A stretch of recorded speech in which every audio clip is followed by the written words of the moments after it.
There's a question that I've been thinking about for a long time now. I thought about it when I was a member of OTO. I thought about it a great deal more when I was a local body master in OTO. And I've continued to think about it since leaving. And it's this. What makes a spiritual community worthy of your life? I don't just mean your time or your labor, although I mean that too. I mean your presence, your power, your becoming. Because if you've ever been part of a high control group, or even just a dysfunctional one, you know how easy it is for community to become corrosive. And yet, many of us still long for something real. I'm not talking about the desire for community in the abstract. I'm talking about real contact. I'm not talking about harmony or just getting along while we pursue other hobbies. I mean participation that transforms. So today, I want to share with you 12 pillars, 12 principles for building spiritually sovereign community. These aren't aspirational, they're necessary. They come from over a decade of leadership, from walking away when the structure couldn't hold integrity, from watching what happens when truth is punished and when conformity and performance are rewarded. These are the pillars that I would build with next time. If you're dreaming a new temple, maybe they'll serve you too. Pillar 1, clarity of purpose. Every community needs a North Star. You have to know why you exist. I don't mean that we do a particular ritual or hold a particular event. I mean, what do you serve? What's the greater contribution? What is the good you generate that none of you would be able to produce if you were working on your own?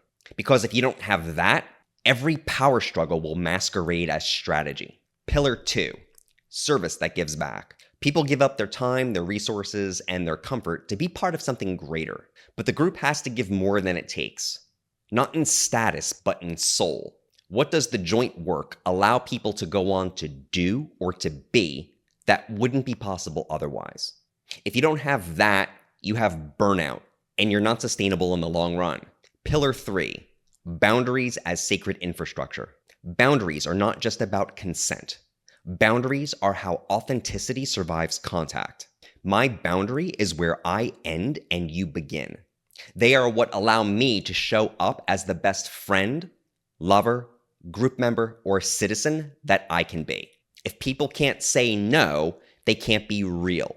And if they can't be real, the magic dies. It's not enough to say predators aren't welcome. You need to remove them, especially when they're liked.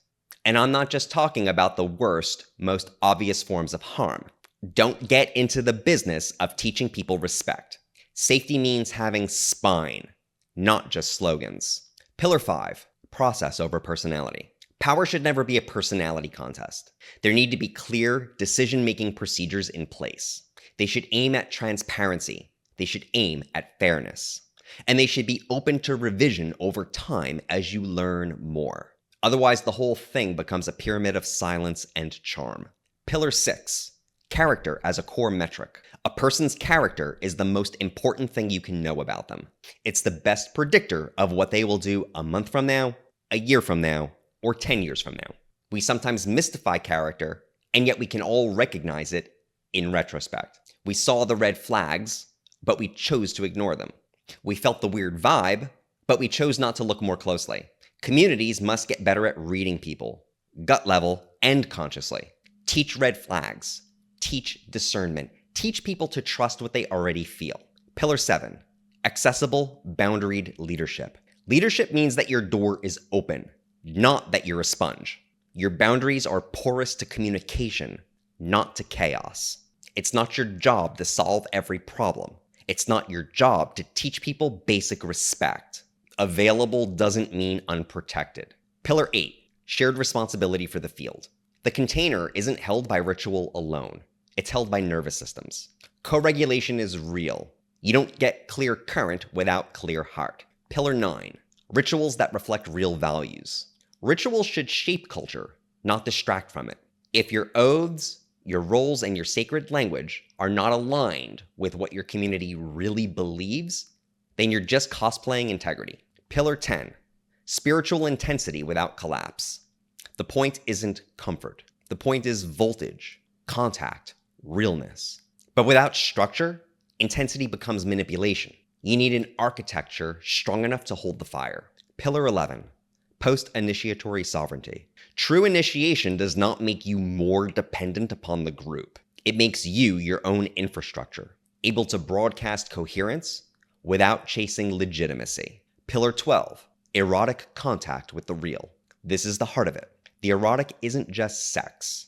It's the pulse of undistorted truth. It's the moment your presence collides with reality and something catches fire. A real community doesn't mute that, it supports it. Not by collapsing into enmeshment, not by controlling it into sterility, but by holding the voltage cleanly. Because what we're doing here isn't just spiritual, it's electric, it's sovereign, it's alive. If you've been burned before, me too. If you've walked away from a temple, me too. But that doesn't mean the vision was wrong, only the structure. We can build differently. We must build differently because the desert isn't empty, it's waiting. And the next temple won't be built on control. It will be built on coherence. 12 pillars, one signal, and the courage to hold what is real.